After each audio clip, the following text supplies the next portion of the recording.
আসসালামু আলাইকুম। Comilla batik page থেকে আপনাদের জন্য নিয়ে আসলাম টুইন পার্টের একটা শাড়ি, ফিরোজা এবং ইয়েলো, মাস্টার ইয়েলো এবং ফিরোজার কম্বিনেশন করে হালকা ইয়েলো কালারটা কিন্তু হালকা হবে, ঠিক আছে?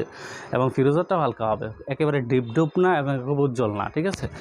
একেবারে ভিডিওতে আপনারা যা দেখতেছেন তাই। আঁচল, ঠিক আছে? সম্পূর্ণ আঁচলটা হচ্ছে, এটা হচ্ছে আঁচলের পার্টটা, সম্পূর্ণ আঁচলটা হচ্ছে ফিরোজা কালারের মধ্যে, আর এটা হচ্ছে বডিটা। টুইন পার্টের বডি যে কোনোভাবে পরতে পারবেন, এই একবার এভাবে উল্টে পরতে পারবেন, আর একবার এভাবে পরতে পারবেন, অর্থাৎ দুইভাবেই পরতে পারবেন। এক একদিন এক এক গেট আপে আপনাকে যেভাবে ভালো লাগে ওইভাবেই পরতে পারেন। ওভারঅল শাড়িটা হচ্ছে 14 হাতের পিওর সিল্কের রানিং ব্লাউজ পিস, আলাদা কোনো ব্লাউজ পিস হবে না। এই ব্লাউজ পিসটা এখান থেকে কেটে নিতে হবে, ঠিক আছে? সম্পূর্ণ শাড়িটা খুবই সুন্দর, স্টক কিন্তু লিমিট কম, যেহেতু নতুন প্রোডাক্ট আমাদের পরবর্তীতে রিস্টক করা হবে। যাদের ড্রেস পছন্দ হবে, শাড়ি পছন্দ হবে, তারা খুব আর্লি রেসপন্স করলে আমরা পৌঁছে দিব। আর এগুলোর দাম, ডেলিভারি চার্জ, এগুলো কী কী তথ্য লাগবে, কতদিনে হাতে পাবেন, সকল কিছু আমাদের ক্যাপশনে দেওয়া আছে।